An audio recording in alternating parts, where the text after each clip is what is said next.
Prithvi phone చూసుకుంటూ అటు ఇటు తిరుగుతూ ఉంటాడు. అదే టైంకి పృథ్వీ ఫోన్ రింగ్ అవుతుంది.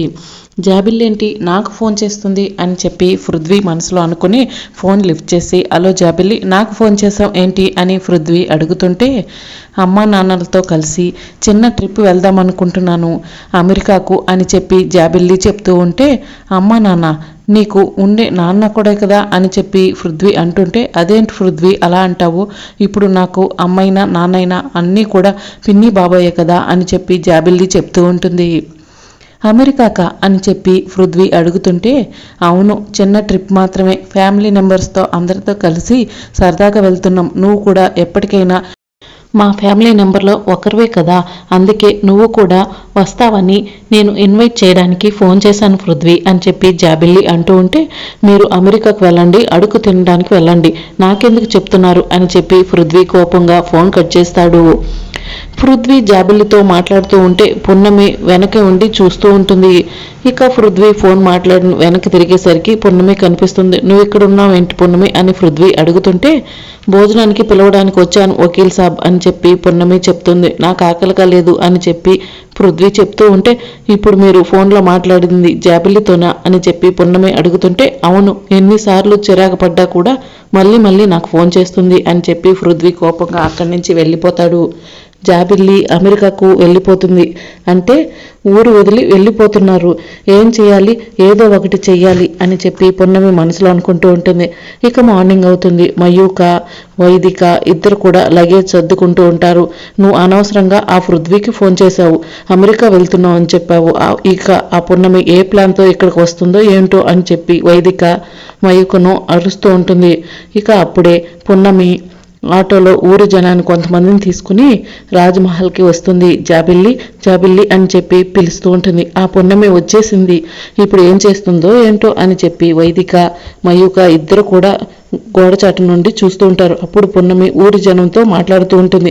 మీరు కొన్న భూములన్నీ కూడా మహాదేవి గారివి, మహాదేవి గారి సంతకం లేకుండా మీరు ఎలా భూములు కొన్నారు, అవి మీకు చెల్లవు అని చెప్పి పున్నమి చెప్తూ ఉంటే, పౌరా పట్టాన్ని చూపించి మాకు అమ్మేశారమ్మా అని చెప్పి ఊరి జనం అంటూ ఉంటారు. ఇప్పుడు ఎలా అమ్మా అని చెప్పి ఊరి జనం అడుగుతుంటే, వాళ్ళు దొరికారనుకో వాళ్ళ దగ్గర నుంచి డబ్బు తీసేసుకుంటాము, మీ డబ్బు మీకు ఇచ్చేస్తాము, వాళ్ళు దొరకలేదనుకో డబ్బు మీకు దొరకదు, అలాగే పొలము కూడా మీకు దక్కదు అని చెప్పి పున్నమి చెప్తూ ఉంటే, అలా అంటే ఎలా అమ్మా, మీరే మాకు ఏదో ఒక సహాయం చేయాలి అని చెప్పి ఊరి జనం అంటూ ఉంటారు. ఇక మరోవైపు వైదిక మయూకతో చెప్తూ ఉంటుంది. ఇప్పుడు పున్నమి ఊరి జనాన్ని వేసుకుని ఇక్కడికి వచ్చేసింది, ఇప్పుడు మనం ఏం చేయాలో ఏంటో, మనం బయటకు వెళ్ళకపోతే కనుక ఇప్పుడు వాళ్ళందరూ మనల్ని కొట్టడానికి కూడా వెనకాడరు, సమయానికి అగ్నిదేవ్ కూడా ఇంట్లో లేడు అని చెప్పి వైదిక అంటూ ఉంటే, నువ్వు టెన్షన్ పడకు మమ్మీ, ఆ పున్నమి నేను డీల్ చేస్తాను కదా అని చెప్పి మయూక ఊరి జనం ముందుకు వచ్చి, ఏంటి పున్నమి వీళ్ళందరినీ ఎందుకు తీసుకొచ్చావు అని చెప్పి అడుగుతుంటుంది. అమ్మ, మీరు మాకు అమ్మని భూములు మహాదేవి గారి వంట కదా, మహాదేవి గారి సంతకం లేకుండా ఆ భూములు చెల్లవంట కదా అని చెప్పి ఊరి జనం అంటూ ఉంటే, మీకు ఎవరు చెప్పారు అలా అని, మహాదేవి గారు తన తదంతరం నా ఆస్తి అంతా కూడా నా మనవరాలకని రాసిచ్చారు, ఆ పౌర పట్టాన్ని కదా మీకు చూపించింది అని జాబిల్లి అంటూ ఉంటుంది.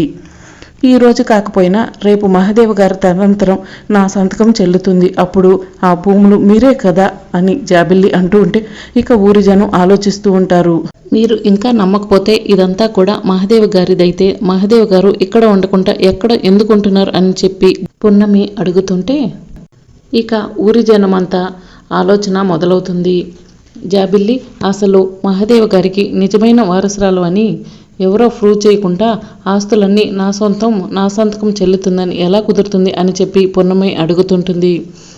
మీ ఇష్టం, నేను చెప్పాల్సిందైతే చెప్పాను, కళ్ళు మూసుకుని వాళ్ళు చెప్పింది నమ్ముతారో లేకపోతే కళ్ళు తెరుచుకుని మీ డబ్బులు మీ భూములు సొంతం చేసుకుంటారో మీ ఇష్టం అని చెప్పి పున్నమి ఊరి జనానికి చెప్తూ ఉంటుంది. ఇక ఊరి జనమంతా ఒకరికొకరు మాట్లాడుకుని, అమ్మ మా డబ్బులు మాకు ఇచ్చేసేయండి, మీ పొలాలు మీరు తీసేసుకోండి అని చెప్పి అంటూ ఉంటారు. ఇప్పుడు మా దగ్గర డబ్బులు లేవు, మేము ఊరెళ్తున్నాము, తిరిగి రాగానే ఇస్తాము అని చెప్పి జాబిల్లి చెప్తూ ఉంటుంది. అలాగైతే కుదరదు, మీరు ఊరికి వెళ్తే తిరిగి వస్తారో లేదో మాకేం తెలుసు అని చెప్పి పున్నమి అంటూ ఉంటే, మేము కొన్ని ఆస్తులు మాత్రమే అమ్ముకున్నాము, రాజమహల్ ఇక్కడే ఉంది, ఇంకా కొన్ని ఆస్తులు ఇక్కడే ఉన్నాయి, వాటిని వదిలి ఎక్కడో ఎందుకుంటాము అని చెప్పి జాబిల్లి అంటూ ఉంటే, అవి మీ పేరు మీద ఉంటే కదా మీరు అమ్ముకోవడానికి అని చెప్పి పున్నమి అంటూ ఉంటుంది. పున్నమి పిచ్చి పిచ్చిగా మాట్లాడుకు అని చెప్పి జాబిల్లి అనడంతో ఇక పున్నమి కోపంతో జాబిల్లిపై చేయి చేసుకుంటుంది. నన్నే కొడతావా అని చెప్పి జాబిల్లి అంటూ ఉంటే, నిన్ను కాదు నిన్ను బయటకు పంపించి నీ వెనుక ఉన్నారే వాళ్ళను కూడా కొడతాను అని చెప్పి పున్నమి చెప్తూ ఉంటుంది. అమ్మ జాబిల్లమ్మ, మా డబ్బులు మాకు ఇవ్వకపోతే కనుక మేము మీపై కేసు వేస్తాము అని చెప్పి ఊరి జనం చెప్తూ ఉంటారు. సరే ఆ డాక్యుమెంట్స్ ఇలా ఇవ్వండి, డబ్బు తీసుకొస్తాను అని చెప్పి జాబిల్లి అంటూ ఉంటే, డాక్యుమెంట్స్ ఇవ్వం, ముందు వీళ్ళు కట్టిన అనా పైసలతో సహా తీసుకొచ్చి వాళ్ళ చేతుల్లో పెట్టిన తర్వాతే డాక్యుమెంట్ ఇస్తాం అని చెప్పి పున్నమి చెప్పడంతో, సరే ఇక్కడే ఉండండి ఇప్పుడే డబ్బులు తీసుకుని వస్తానని చెప్పి జాబిల్లి లోపలికి వెళ్తుంది. అమ్మ నువ్వు లోపలికి రా, నీతో మాట్లాడాలి అని చెప్పి జాబిల్లి వైదికను తీసుకుని లోపలికి వెళ్తుంది. వీళ్ళు నిజంగా డబ్బు తీసుకొస్తారా, అటు నుంచి అటే చెక్కేస్తారా అని చెప్పి పున్నమి మనసులో అనుకుంటూ ఉంటుంది. పున్నమి అనుకున్న విధంగానే వైదిక మయూక ఇద్దరు కూడా ఆ రూమ్లోకి వెళ్ళి లగేజ్ సర్దుకుని వెంటనే అగ్నిదేవ్కి ఫోన్ చేస్తారు. అగ్నిదేవ్కి జరిగిందంతా చెప్పి, మా కోసం బయట కారులో వెయిట్ చేస్తూ ఉండు, మేము వెనుక దారి నుండి వచ్చి కారు ఎక్కుతాము అని చెప్పి వైదిక మయూక చెప్పి వాళ్ళు అనుకున్న విధంగానే కారు ఎక్కి వెళ్ళిపోతూ ఉంటారు. అప్పుడే ఆటో డ్రైవర్ అగ్నిదేవ్ వాళ్ళని చూసి వాళ్ళు పారిపోతున్నారు అని చెప్పి పున్నమి వాళ్ళకి చెప్తాడు. అమ్మయ్య ఎలాగైతే ఏమిటి, ఆ పున్నం నుంచి తప్పించుకున్నాము అని చెప్పి మయూక అంటూ ఉంటే, ఇదంతా నీ వల్లే మయూక, నువ్వు పృథ్వీకి ఫోన్ చేసి చెప్పడం వల్లే ఇలా జరిగింది, లేకపోతే హాయిగా ప్రశాంతంగా రెడీ అయి వచ్చేవాళ్ళం అని చెప్పి వైదిక చెప్తూ ఉంటుంది. ఎలాగైతే ఏమిటి, ఇంట్లో నుంచి బయటపడ్డాం అంతే చాలు వైదిక అని చెప్పి అగ్నిదేవ్ అంటుంటాడు. ఇక పున్నమి వాళ్ళు అగ్నిదేవ్ వైదికలను ఫాలో అవుతూ ఉంటారు. డాడీ ఆ పున్నమి వాళ్ళు వెనకే వస్తున్నారు డాడీ అని చెప్పి మయూక చెప్తూ ఉంటుంది. నువ్వేం టెన్షన్ పడకు, ఆ డొక్కు ఆటోలో ఈ కార్ని క్రాస్ చేయడం కష్టంలే జాబిల్లి అని చెప్పి అగ్నిదేవ్ అంటూ ఉంటాడు. ఏమో అగ్నిదేవ్, మనం ఫ్లైట్ ఎక్కి గాల్లో ఎగిరే వరకు నాకు టెన్షనే, ఆ పున్నమి ఏ టైంలో ఏం చేస్తుందో తెలియదు అని చెప్పి వైదిక అంటూ ఉంటుంది. దాని మొహానికి ఎయిర్పోర్ట్లోకి కాళ్ళు అడుగుపెట్టే ధైర్యం ఉందా మయూక అంటూ ఉంటుంది.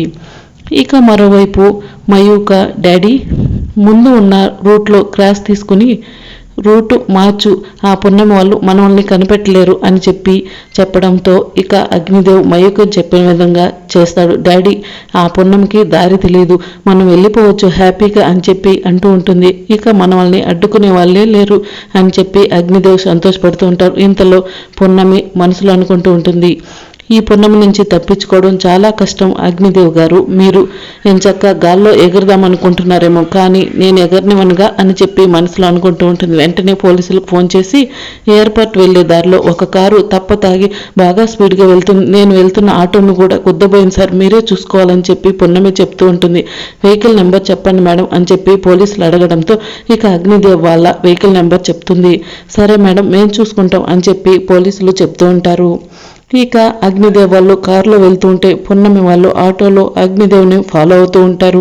ఇక అగ్నిదేవ్ వాళ్ళు కంగారు పడుతూ కార్ డ్రైవ్ చేయడం వల్ల ఎదురుగా ఒక ఆవిడని గుద్దేస్తారు. అదేంటి అగ్నిదేవ్ అలా గుద్దేశావు, ఆవిడ పడిన స్వీట్ చూస్తుంటే ఆవిడ చచ్చిపోయిన ఆవిడలాగా ఉంది అని చెప్పి వైదిక అంటూ ఉంటుంది.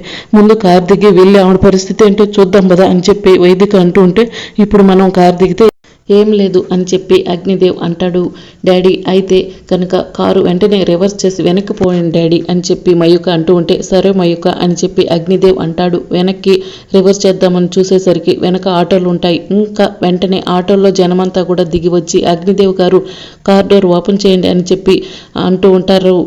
ఇక పున్నమి సడన్గా కారు కింద ఉన్న మనిషిని చూస్తుంటుంది.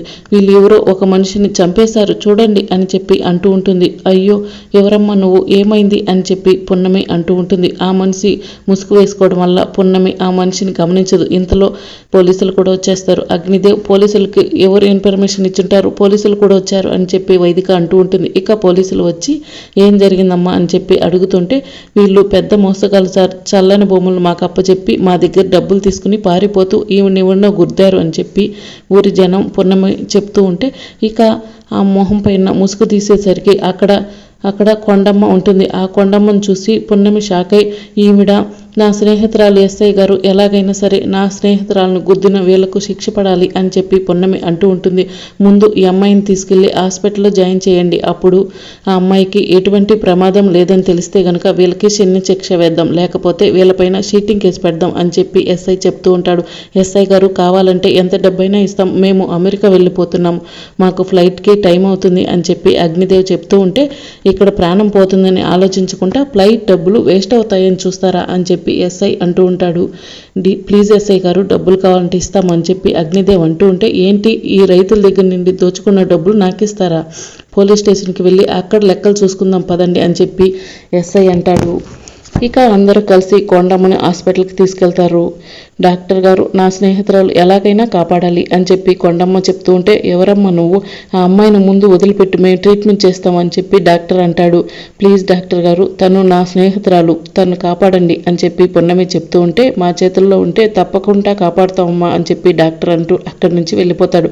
ఆ మేమేమి గుద్దలేదు, ఆ కొండమ్మే వచ్చి మా కారు మీద పడ్డది, నువ్వేమి ఇక్కడ సీన్ చేయాల్సిన అవసరం లేదు అని చెప్పి జాబిల్లి పొన్నమిని అంటూ ఉంటే, చూసారా ఎస్ఐ గారు మీ ముందే ఎలా మాట్లాడుతున్నారు అని చెప్పి పొన్నమి అంటుంది. మరి రాబోయే ఎపిసోడ్లో ఏం జరుగుతుందో తెలుసుకోవాలంటే ఛానల్ని సబ్స్క్రైబ్ చేసుకోండి.